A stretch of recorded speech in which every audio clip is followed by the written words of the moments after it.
So the next thing that happened on Friday Night SmackDown, we get to a segment backstage where we see Jacob Fatu and Tamatanga, the Bloodline, looking for Solo Sikoa. They finally find him in the locker room, and the Solo explains why he's been missing from SmackDown for like the last few weeks. And he was talking about how after the loss against Roman Reigns, that he, how he had to go take time off and to clear his head and everything. But he says he's now back and everything, and he looks at Jacob Fatu and he says it's time for him to win the qualifying match, to go win the Elimination Chamber match, and go on to WrestleMania and bring the undisputed WWE Championship back to the family. So yeah, that's what he tells Jacob.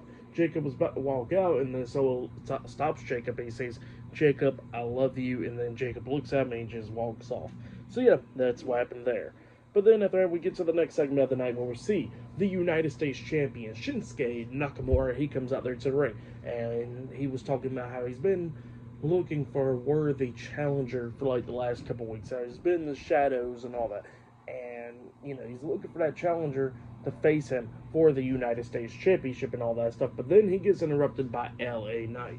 LA Knight comes out there. LA Knight was talking about how, Nakamura won the United States Championship because of a bunch of Samoans and all that, interrupting him and all that stuff. And he says that he couldn't be focused on the United States Championship, but now since he's done with that, he says that now he could focus on the United States Championship. So that's what LA Knight was saying. But then all of a sudden, The Miz interrupts LA Knight. Miz comes out there, and Miz is talking tonight, talking about how he got his eyes set on the United States Championship, and then LA Knight was like, "Oh, let me guess, you're going to talk about how you main evented WrestleMania against John Cena and all, and then you're a Grand Slam champion and all that." And then Miz starts smiling. He said, "Yeah, I mean, I did all that stuff." And then LA Knight was talking about how Miz hasn't been relevant in the last 10 years. And then then LA Knight tells Miz that he needs to do a farewell tour like John Cena's doing. He says that he needs to go away. The fans starts chanting, "Go away" to Miz. Miz is not happy about that. He starts acting like he was crying and all that. And he says, "Grown man needs to cry" and all that. And then LA Knight was like, "Look, you're missing the point on that stuff." But he says that, "I'm going to make you cry." So yeah, that's what LA Knight was telling Miz there. And then Miz was talking about how he's out there to get the opportunity for the United States Championship and all that. So that's what he was telling LA Knight.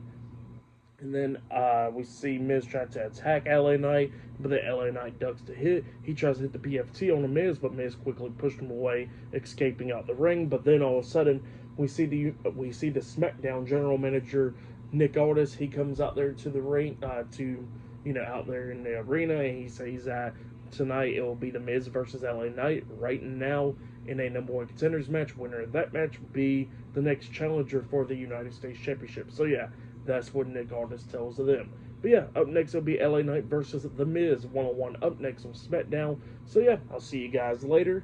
Till then.